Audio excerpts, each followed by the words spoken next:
يضلله فلا هادي له وأشهد أن لا إله إلا الله وحده لا شريك له وأشهد أن سيدنا وحبيبنا وشفيعنا وسندنا ورحمتنا ومولانا محمدا عبده ورسوله سيد الأنبياء والمرسلين وخاتم النبيين صلى الله تعالى عليه وعلى آله وأصحابه وأزواجه أمهات المؤمنين أما بعد فأعوذ بالله من الشيطان الرجيم بسم الله الرحمن الرحيم وإنه لتنزيل رب العالمين نزل به الروح الأمين على قلبك لتكون من المنذرين بلسان عربي مبين. درود شریف ہوئے. اللهم صل وسلم على سيدنا ومولانا محمد وآله وصحبه أجمعين. معزز علماء کرام و ددی مجلس حاضرین و مسلمانان ورونو، نن په دغه مدرسه کې مدرسه انوار القرآن د ماشومانو ختمونه دي او محترم رور قاری حبیب الله صاحب، محترم رور جناب مولانا قاری حبیب الله صاحب حفظه الله د دې مدرسې خدمت کوي. زمارونو تاسو خپل سوچو کې چې الله د علماو نه څونه خدمت لري، د دین څونه کار خدای د عالمانو نه اخلي. څوک لګیا دي د ناظرې خدمت کوي په جوماتونو کې، ماشومانو تعلیم زبر او با زبر باخی. څوک لګیا دي ماشومانو ته قرآن ور یادوي، د قرآن د حفظ خدمت کوي. څوک ماښام ماسخوتن د قرآن شریف د تفسیر او د ترجمې خدمت کوي. څوک چا مدرسې کولو کړي دي د علومو خدمت کوي. څوک د هلکانو تربیت کوي، څوک د ښځو. ډېرې مدرسې د جینکوم دي چې په هغې کې جینکو ته قرآن شریف ښودلی کېږي او د دین علوم ښودلی کېږي، او ډېرې مدرسې د هلکانو دي چې هغې ته دیني اقدار او علم ښودلی کېږي. قسم دې زه حیران یم چې الله د دې علمو نه څونه کار لري.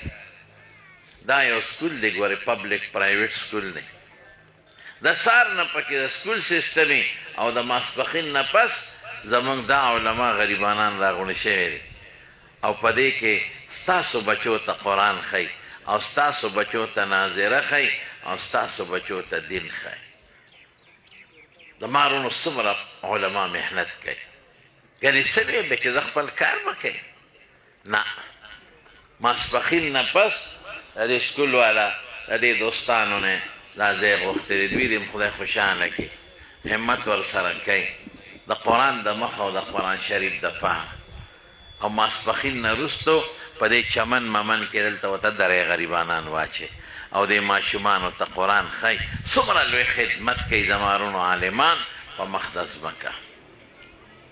بیا د قرآن شریف خدمت دا خدای د عالمانو په نصیب لیکلی دی، دا د حافظانو په قسمت خدای لیکلی دی. قرآن شریف د خدای کلام دی او د خدای کتاب دی. رونو زمونږ ورباندې ایمان دی او د دې د حفاظت ذمهداري الله په خپله غشتې ده. چې چا د قرآن شریف سره خپل تعلق جوړ کړ بس دا کامیاب دی، کامیاب. زمونږ حضرت شیخ الهند مولانا محمود حسن رحمت الله علیه چې هغه څومره د دین کارونه کړي تاسو به حیران شئ. زمونږ د دارالعلوم دیوبند لومبی طالب شیخ مولانا قاسم نانوتوی رحمت الله علیه دی راوست ماشوم بچی پټینې لکه داسې دی راکوټې بچي نه راکوټې او د یو انار د بوټي لاندې کېنه او یو استاد یې وله راوسته ملا محمود او یې دې ماشوم ته سبق شروع کړ. کائناتو ته څه پته وه، مخلوق ته څه پته وه چې د دې ماشوم بچي نه به خدای پاک څومره لوړ د علم غر جوړی. د هغې ماشوم نه خدای شیخ الهند جوړ کړ، د دارالعلوم دیوبند لومبی فاضل، او د دین یې څونه خدمت کړی دی. قسم دی دومره درسونه یې کړي دي، حدیث یې ښولی دي، تفسیر یې ښودلی دی، او ډېر لوړ لوړ غرونه د علم خدای پاک د هغه نه فارغ کړي دي. مولانا اشرف علي تانوي رحمت الله علیه د ده شاګرد و. څومره لوړ شخصیت و، څومره د کتابونو مصنف دی، څومره عظیم مفتی دی. مفتی کفایت الله صاحب رحمت الله علیه، مولانا انور شاه کشمیری رحمت الله علیه، علامه شبیر احمد عثمانی رحمت الله علیه، مولانا حسین احمد مدنی رحمت الله علیه، علامه ظفر احمد عثمانی رحمت الله علیه. قسم په خدای داسې شاګردان ته پاتې شو، او په ټولو شاګردانو کې یو بل نوموړ شاګرد چې د هغه د لاسه نن په دنیا کې دین روښانه دی، مولانا محمد الیاس رحمت الله علیه. داسې شخصیات ته خدای پیدا کړ. نن چې دا خلک کوڅه په کوڅه ګرځي او بسترې په اوږه کړي دي، او خلکو ته دین ښیي، او خلک دین ته رابلي، او خلکو ته یې نن منځونه وښول، خلکو ته یې اودسونه وښول، او نن د دنیا مسلمانان خدای د هغوی د برکته نیکان کړل. خلکو ګیرې پرېښودې، خلکو پټکي په سر کړل، خلکو بچي علم ته وایستل، او د دنیا په کافرو کې تحریک روان دی الحمدلله. او د دنیا کافر خدای مسلمانان کړل، او د کافرانو په ملکونو کې جوماتونه آباد شو. دا د تبلیغ برکت دی، او د تبلیغ په شا دا د یو مولا برکت دی چې هغه مولانا محمد الیاس رحمت الله علیه. دومره شاګردان شیخ الهند پیدا کړل په هر میدان کې، او بیا د تحریک آزادۍ کې پاکستان او هندستان کې آزاد دي. د دې سرخیل شیخ الهند دی رحمت الله علیه. د مالټې په جیل کې، خطرناک جیل کې دی قید، او قسم دی مولانا حسین احمد مدني صاحب وی د بجلی شاټونه یې وله ورکول، شاټونه د بجلی. کتابونه یې هم لیکلي دي، تقریرونه یې هم کړي دي. شاګردانو ته تپوس وکړه دا خبره څه وه چې کوم وخت کې مړ کېده، نو شاګردانو ته تپوس وکړه، وی حضرت تا خو د دین ډېر لوی خدمت کړی دی، درسونه او تقریرونه او بیانونه او تالیفات او شاګردان جوړول او تحریک آزادۍ کې خدمت کول، د انګریز خلاف جهاد او انګریز د دې وطن نه شړل. داسې یو عمل لا ته وښایه چې ته پرې مطمئن یې چې د هغې نه لوړ عمل ستا په ذهن کې بلمي. داسې عمل چې ته پرې مطمئن یې چې د قیامت په ورځ به الله هغې عمل ته د خپلې خوشحالۍ په نظر ګوري، او هغې عمل ته به د عظمت په نظر ګوري، او د هغې عمل په برکت به تعالی خدای د قیامت پر ورځ لوړ مقام درکوي. دا څه عمل دی راته وښایه. نو شیخ الهند صاحب غږ ونه کړ، وی زما خو څه داسې عمل نشته، زه خو یو کمزوري مسلمان یم. دی خپله تواضع کول او خپله عاجزي کول. شاګردان ورته وایي نه صاحب دا عمل مونږ ته وښایه، ممکن ده چې داسې عمل مونږ وکړو. دا تپوس دی له کوو چې په کوم عمل ته مطمئن یې چې دا ستا په اعمالو کې مضبوط عمل دی، راته وښایه. لکه د حضرت ابوبکر صدیق رضی الله عنه څونه اعمال دي، څومره اعمال، حیران بشي. لیکن حضرت ابوبکر صدیق په کم عمل ډېر مطمئن، هغه په غار ثور کې د حضور پاک سره چې کومې 3 شپې تېرې کړې. دقسې ردنه تپوس کوي، وی یو عمل وښایه چې ته پرې مطمئن یې، هغه عمل مونږ کول غواړو ځکه یې درنه تپوس کوو. نو شیخ الهند صاحب ورته وایي ښه، وی یو عمل زما په ذهن کې شته، یو پوټینی عمل دی چې زه په هغې ډېر مطمئن یم، او د قیامت په ورځ زه د الله نه امید لرم چې په دغه عمل به زما بیړه خدای پار کوي، او زما دغې عمل ته به خدای د قدر په نظر ګوري. هغه عمل څه دی؟ شاه عبدالقادر رحمت الله علیه لومبی د اردو کې د قرآن شریف ترجمه کړی دی. د ده نه مخکې چا د اردو ترجمه نه وه کړې. لومبې د قرآن شریف ترجمه په اردو کې شاه عبدالقادر کړې او دام ورسره واورئ ښه، دام درته یو عجیبه خبره وکړم.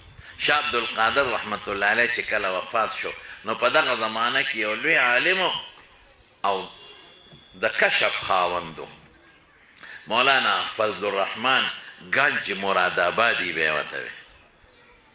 مولانا فضل الرحمن گنج مراد آبادی دا ډېر لوی عالم او دته ته به کشف القبور کېده. دی به په مقبره نه ته وایي چې په مقبره ځم نو ما ته د قبرونو کشف کېږي، نو څوک په جنت کې پراته دي او څوک په دوزخ په غرغنډو کې پراته دي. داسې کشف به کېده. نو د مولانا فضل الرحمن گنج مراد آبادي نه چا تپوس وکړ، وی صاحب تا ته خو د قبرونو کشف کېږي. وی شاه عبدالقادر د مرګ نه پس تا په کشف لیدلی دی او که نه؟ نو مولانا فضل الرحمن گنج مراد آبادي ورته وی او وی چې دی وفات شي او څومره دی پس د لاړه د ده د قبر خوا کې به مراقبه وکړه، نو ما ته خدای پاک دی په کشف وښه. څنګه؟ وی په جنت کې پروتو، لیکن چې کله دی وفات شو او دی قبر ته ورسېد نو رب العالمین فرشتو ته اعلان وکړ چې دې سړي د ما د قرآن شریف یو خدمت کړی دی، د قرآن شریف د اردو ترجمه کړې ده چې اردو والا د قرآن په معنا پیشي، لہذا د ده د قبر نه یو خوا بل خوا په 4 میلو کې عذاب پورته کې. دا د قرآن شریف برکت. د خدای کلام کې چې برکت دی، برکت به وي په څه کې؟ قرآن شریف خو د خدای خبرې. نو شیخ الهند صاحب وی لومبې ترجمه د قرآن شریف شاه عبدالقادر وکړه، نو یا لږه سخته اردو یې ګرانه وه، نو ما هغه اسانه کړه، په سلیسه اردو کې مې هغه ولیکله او با محاوره مې کړه. د تفسیر عثماني کې شته، وی که زه مطمئن یم د الله نه په یو عمل نو د قرآن شریف په دغه ترجمه ده د خدای نه مطمئن یم. ما خپله نه ده کړې، د شاه عبدالقادر ترجمه مې اسانه کړې ده. نو که زه د الله نه مطمئن یم چې زما یو عمل ته به الله د محبت او د مینې او د قدر په نظر ګوري، د قرآن شریف په دغه خدمت به ګوري. د مارونو قرآن شریف دا د الله پاک خبرې دي، دا د خدای پاک کلام دی. کلام زه چې څنګه خبرې کوم داسې الله هم خبرې کوي، خو زما په شان نه. زه په خوله خبرې کوم، زه په خپله خبرو کې ژبې ته او تالو ته او شونډو ته محتاج یم، او الله په خپلو خبرو کې خولې ته او ژبې ته او تالو ته محتاج نه دی. اوس به پښتو کې درته ویم که نه چې زما سره چې امینې زما خبرې به هم خوښې، او چې زما د خبرو څوک خدمت کوي د ده ما سره مینه ده، زما به هم دا سړی خوښي. نو قرآن شریف د الله پاک خبرې دي. نو چې څوک د الله سره مینه کوي نو د الله خبرو سره به مینه کوي، او چې څوک د الله د خبرو خدمت کوي د قرآن شریف د الله سره مینه ده، نو د انسان سره به الله مینه کوي. مولانا احمد علي لاهوري رحمت الله علیه دی د کشف خاوند دی. لاهور ته چې کله لاړ شم نو دی خبر نه ورځم. ما د علامه شمس الحق افغاني رحمت الله علیه نه یو ځل واورېدل. هغه ډېر لوی عالم و صاحب، په خپله زمانه کې په ایشیا کې د ده نه لوی عالم بل نو، د ځمکې د پاسه او د اسمان لاندې د علامه شمس الحق افغاني د پایي مولا نو. ما ته پته ده زما استاد و، زما شیخ و، مونږ به سره ناسته ډېره زیاته کړې او ډېر لوی خدمت یې د دین کړی، خو ډېر جوور مولا. نو هغه نه مې یو ځل تپوس وکړ، مې حضرت دا خلک وایي چې لاهوري صاحب ته به کشف کېده د قبرونو. وی نو ما ته وایي یو 2 خبرې درته ونه مې صاحب هغه څه وی 2 د کشف واقعات یې وونه. وی یو ځل جومات کې ناستو، یو سړی والا راغی کہ آپ کے پڑوس میں 2 آدمی مر چکے ہیں، جنازہ آپ پڑھائیں گے. ستا په ګاونډ کې 2 کسه مړه دي او جنازه به یې تکې. محمد علی لاہوری صاحب ایک جنت کو گیا ایک دوزخ کو، یو جنت ته تللی دی او بل دوزخ ته. نو شاګردان زمونږ طالبان څوک چته پرېږدي هغوی پرې راغوټه شو وی صاحب دا دې کومه دعوه وکړه دا خو ډېرو لویو خلکو دا دعوه نه ده کړې د جنت او د دوزخ علم خو خدای سره د څنګه وی چې یو جنت ته لاړ او بل دوزخ ته لاړ د غیب و علم خو خدای سره دی دا خو بنده سره نشته احمد لاہوری سے وہی میں نے کہا آپ پوچھ لے ما وی تاسو تاسو دا حقیقت دی چې د غیب و علم خدای سره دی بنده سره نشته لیکن بعضې وخت الله په کشف انسان ته بعضې اسباب وښیي د هغې نه پته لګي چې دا کم د جنت والا سبب دی او که دا د دوزخ چې خلکو معلومات وکړل نو یو ځان ته مرۍ ته تیزندي اچولی و خودکشي یې کړی و دا سبب دته په کشف معلوم شي اوس چې څوک خودکشي وکړي کوم خوا به ځي دوزخ ته بل په اکسیډنټ کې مړو او حضور پاک فرمایي صاحب الحدم شهید چې څوک په اکسیډنټ کې مړ شي دا شهید دی نو ګوره دا اسباب دته معلوم شو په کشف چې یو اکسیډنټ کړی دی او بل مرۍ ته تیزنده او نور د حدیث نه مسله معلومه شوه چې یو جنت ته او بل دوزخ ته یو ځل یو سیټ جومات جوړ کړی ډېر اعلی قیمتي نو لاهوري صاحب ته یې وی پهلې نماز آپ پڑھائیں لومبی مونځ به پکې تخی چې لاهوري صاحب جومات ته ورغی جومات ډېر ښایسته و ډېر مزین او ډېر اعلی ډېره خواري پې کړې وه سیټ صاحب نو لاہوری صاحب وی ډېر ښایسته جومات دی بہت مزین خوبصورت مسجد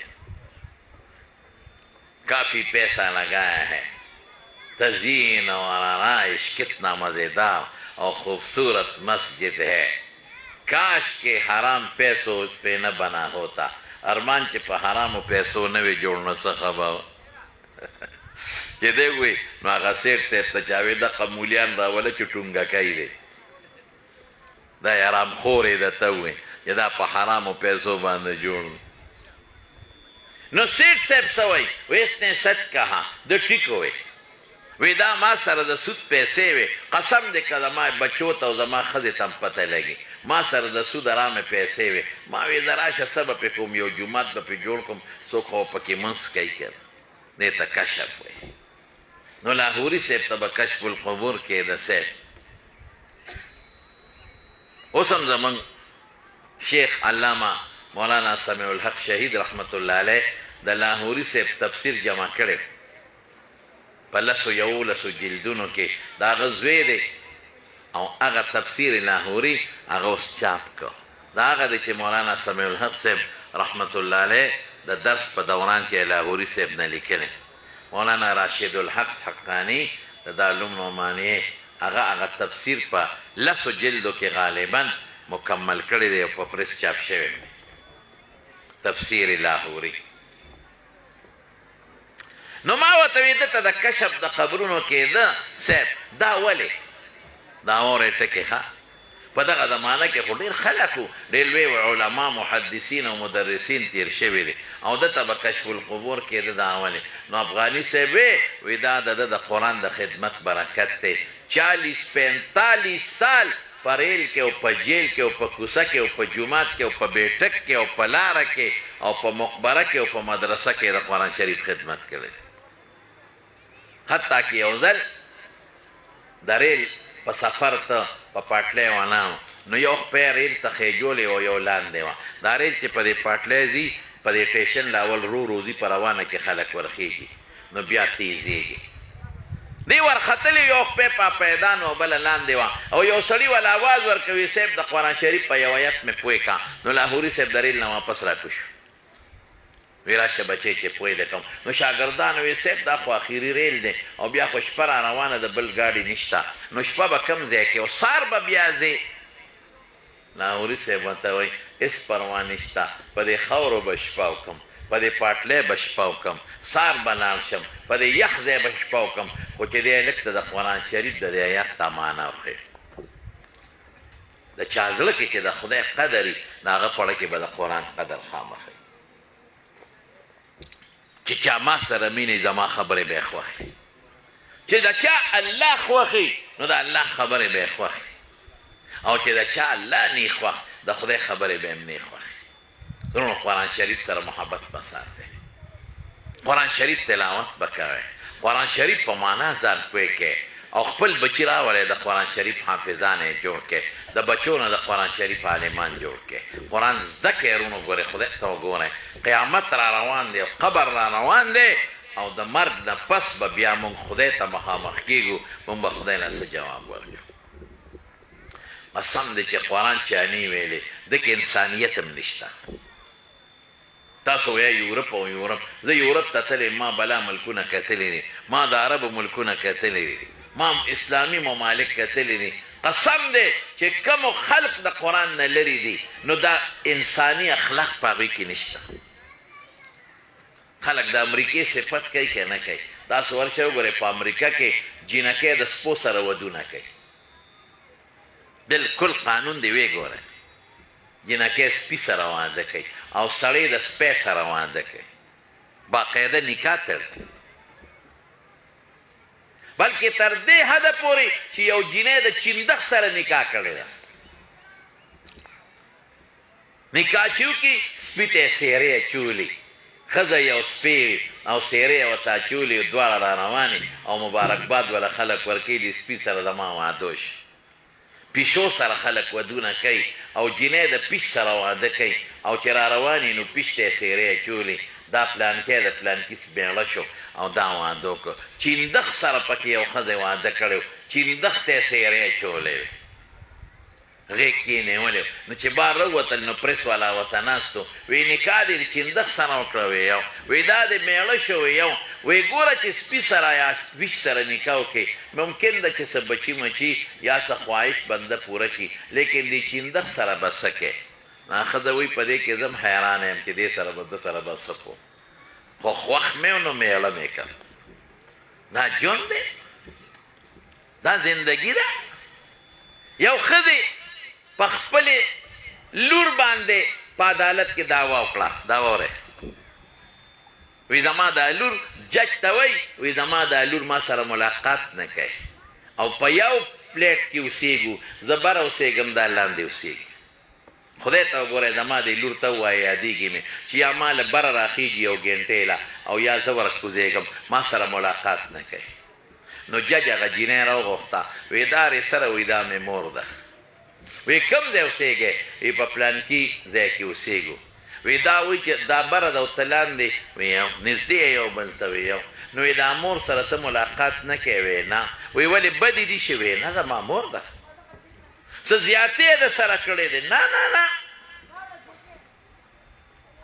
دا زما مور ده ما سره زیاتې نه دی کړی نو وی ته دې مور سره بیا ملاقات ولې نه کوې چې لاندې ته اوسېږي او بره ده اوسېږي وی زما یو سپی ده زه د هغې نه نوزګارېږم یا ډیوټۍ نه راشم هغه سپی لوبوم هغې سره منډې وام وخت را سره نشته چې د مور سره ملاقات وکړم نو جج ورته وایي وی د مور نه د سپی سره زیاته مینه ده وی او وی ښځه کیس خارج دا د یورپ ژوند د خلکو خوښ دی بربنډ ګرځي خلک قرآن نه چې لري که نه بربنډ به ګرځي او یې دا پلار او مور چې کله بوډاګان شي نو ځان له سنټر دي اولډ ایج سنټر ورته وایي په هغې کې دا پلار او مور دیره شي بچې تپوس هم نه کوي په کال کې یو ورځ د مدر ډی ورته وایي په هغې کې چې ډېر ښي نو د مور پلار ملاقات ته لاړ شي ګنې خط ورته لیږي بس دلته خو قسم په خدای خلک مور او پلار په سر ګرځوي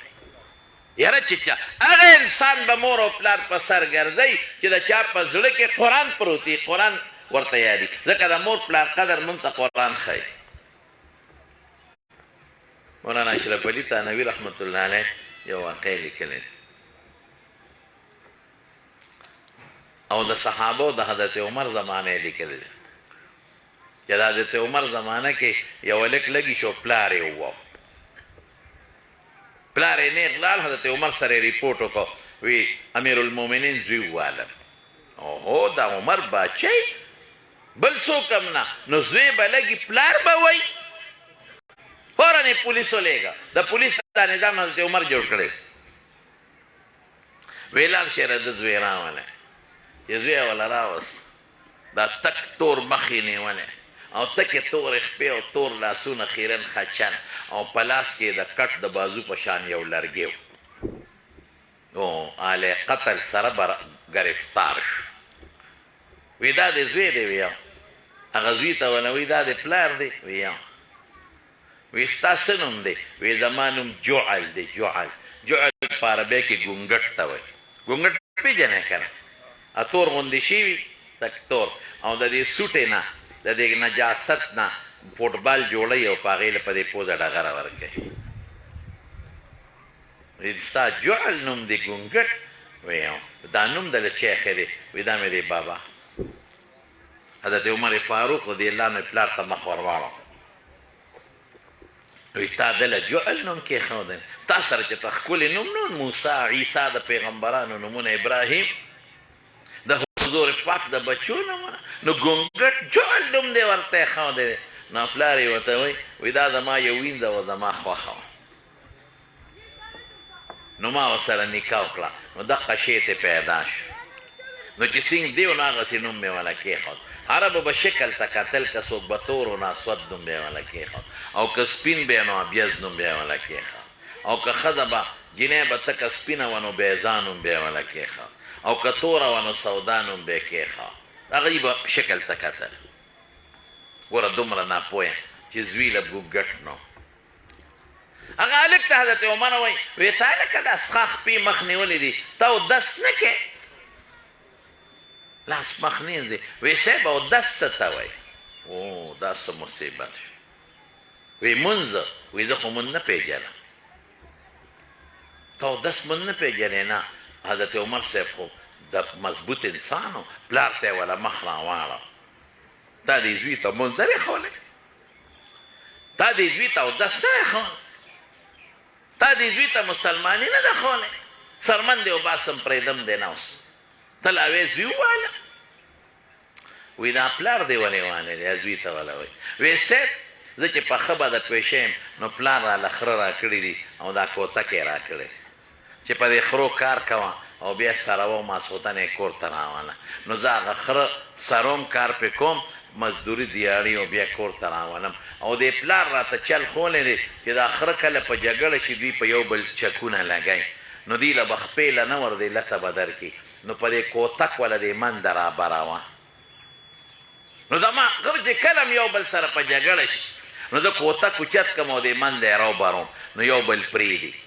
وی نن چې کور ته رالم نو بابا او بیبې مې یو بل سره په جګړه شوي یو بل یې د مرۍ نه نیولي نو ما وی بابا پرېږدم مور مې ده مور یې پرېږده پلار مې دی وی یو بل یې نه پرېښودل. نو چې دوی راته کم چل ښولي امې وکړ نو کوتک مې اوچت کړه چې دوی خلاصوم نو د منځ له مې وله راوبارو نو د بدقسمتۍ نه مې د پلار په مازدیګر ور برابر شو. نو ما خو قصدن نه دی والې ما خو دوی خلاصو. حضرت عمر فاروق رضی الله عنه زوی ته وله وایي بچې کوتک ورځوه دغه صفې ته خېږه زه د نن نه پس علم به جوړ قرآن به زده کې مونځ هغه به زده کې ځه. او پلار ته وله څه وایي؟ وی غلطي ټوله ستا ده.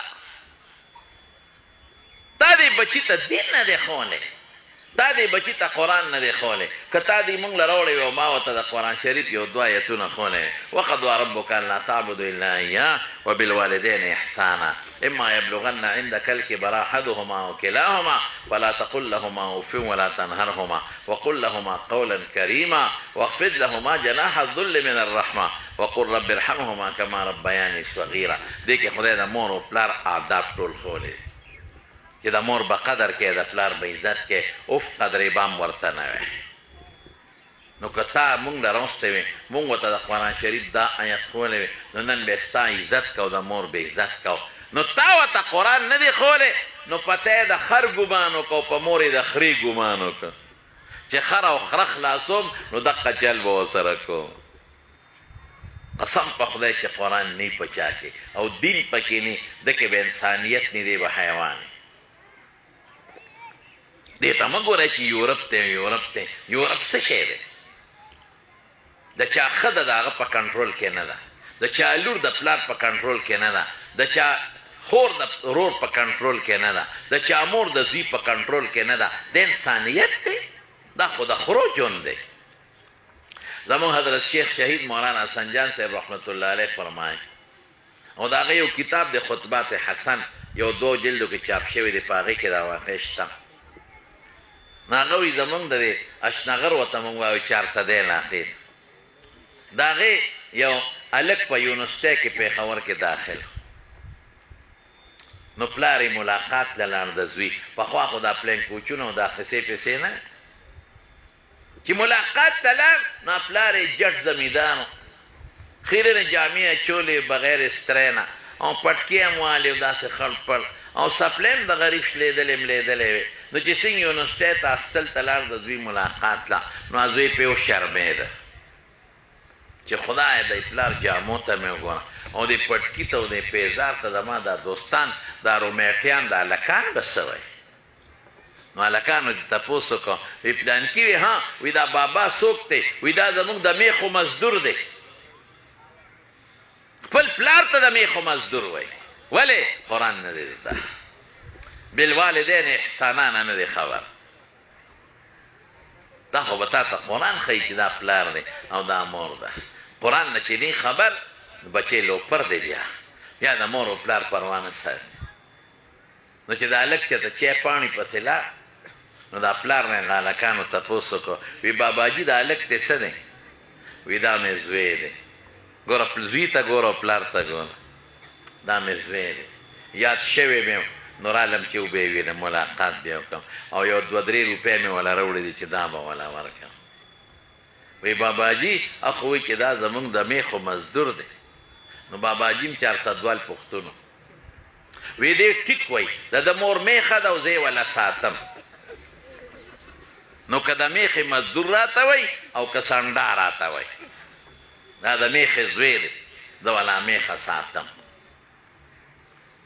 قرآن زده کړئ وروڼو، انسانیت به در کې راشي. په بچو قرآن ووایئ، قسم په خدای انسانان به ترې جوړ شي. او چې قرآن یې نه زده درنده به یې درنده، پردی مال به ورته خپل مال ښکاري. د پردی لور خور قدر به نه کوي، د مشر عزت به پکې نه، د پلار قدر به نه، د مور قدر به نه. بنیاد د سیز دا ګوري دین دی، دین راولی. دا چې څوک په تقریرونو کې دا علما درته لګیا دي، دا ټول د قرآن او د سنت نه درته لګیا دي. دا په تبلیغ کې درته لګیا دي، د قرآن او سنت نه درته لګیا دي. دا په خانقاهونو کې دا نیکان خلک ستاسو اصلاح کوي، دا د قرآن او د سنت د لارې لاندې کوي. او دا علما چې درته لږ ستړی شو، دا د قرآن او سنت د لارې درته لګیا دي. ورشه وګورئ تبلیغ ته کنه، رښتیا ووایه اجراګان نن په جوماتونو کې خلکو ته تقریرونه کوي که نه کوي؟ دمان خدای عالمان کړل، په خدای یقین وکړه دمانو نه خدای عالمان جوړ کړل. دا ولې؟ دا د قرآن ته رانږدې شو، دا دین ته رانږدې شو. څومره دوستان چې راغلي، ښه مضبوطه اجتماع ده او ښه ډېر خلک راغونډ شوي او ډېر دوستان راغونډ شوي. ما خو نن د 3 څلورمه ورځ د په سوات کې په دیر کې، او د دیر خلک مې ډېر خوښ دي چې رښتیا خبره. د ډېر طالبان مونږ سره په دارالعلوم حقانیه او نعمانیه کې، سخت کال مونږ سره په دارالعلوم حقانیه کې 1400-1500 هلکان د دوره حدیث نه فارغ شو، او په دارالعلوم نعمانیه کې 1000 کسان د دوره حدیث نه فارغ شو. او په دې کې زیات تر تعداد زمونږ د دیر بالا او دیر پایین د هلکان او ښکلې ژوند تېری. الحمدلله د بونیر او د دیر خلک دا ډېر ښکلې ژوند تېری، مونږ ته ډېر خوشحاله. او سم د دیر خلک نیکان دي، تبلیغ سره تعلق دی، علماو سره تعلق ساتي، ګیرې دي، پټکي دي. شکر الحمدلله. ما چې څومره جلسې وکړې، نن مې څلورمه ورځ ده، ښه مضبوطې جلسې او دا میدانونه ډکي د دې خلکو الحمدلله.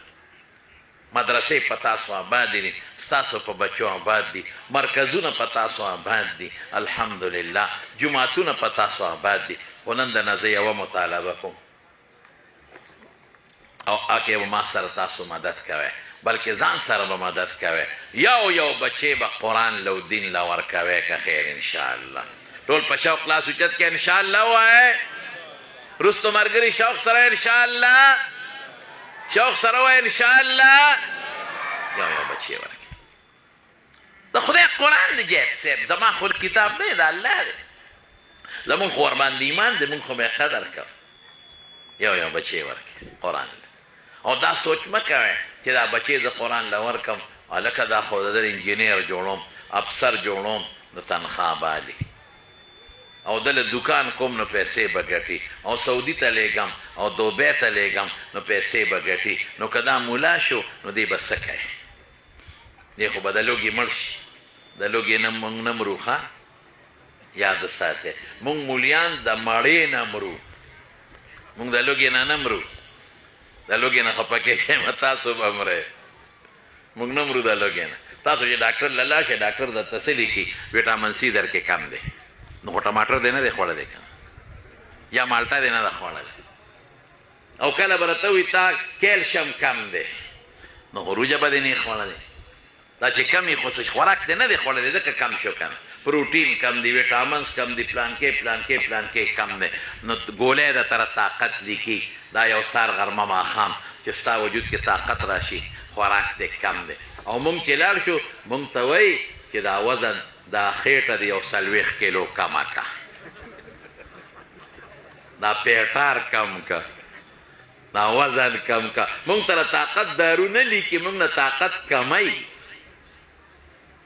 تاسو ته وایي دا ګولی به سار په ناره خورې ښه جي دا بله به مازدیګر په ناره خورې ښه جي مونږ ته وایي دا ګولی به په ناره خورې دو ته یم ډاکټر صاحب مونږ ته د نارې مه لیکه مونږ نار نه یو مونږ روغماړه یو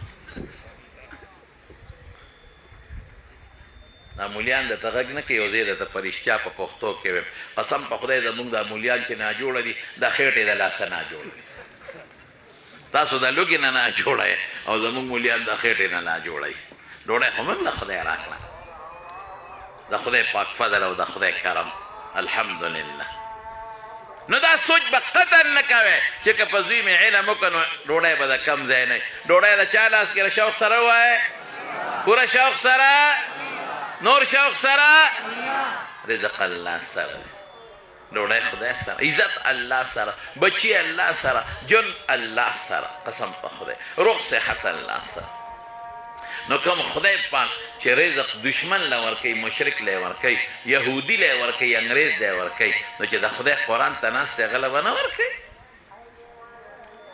نه یو بچی به که خیري قرآن له ورکوي دین له به ورکوي صحیح ده که نه او دویم بسی د مدرسو سره او د علماو سره به مینه محبت ساتي او دا مولانا قاری حبیب الله صاحب دلته غریب په دې ګراوند کې لګیا دی د دې سکول سیکنډ ټایم کې ستاسو بچو ته سبق وایي دله مهرباني وکړئ راغونډ شئ د سوات خلکو غریبانان نه یې د دیر خلکو ښه غریبانان نه یې مالدار یې د دیر خلک خو الحمدلله اوس خو ډېر ښه دي شکر دی د پخوا نه ښه دي نو ټول راغونډ شئ او دله په شریکه لږ ځای والی چې دی پکې مدرسه جوړوي او ستاسو بچو ته پکې قرآن ښایي ستاسو بچو ته پکې دین ښایي د خپلو زامنو په ودونو موږ څونه لکونه لګو د لوڼو په ودونو موږ څومره لکونه لګو یو میلمه چې د راشي څونه پیسې پرې لګوي نو د خدای په دین هم پیسې ولګوئ ښه مدرسو سره امداد کوئ عالمانو سره امداد کوئ عالمانو سره مینه کوئ همدا علما ستاسو بچو ته دین ښایي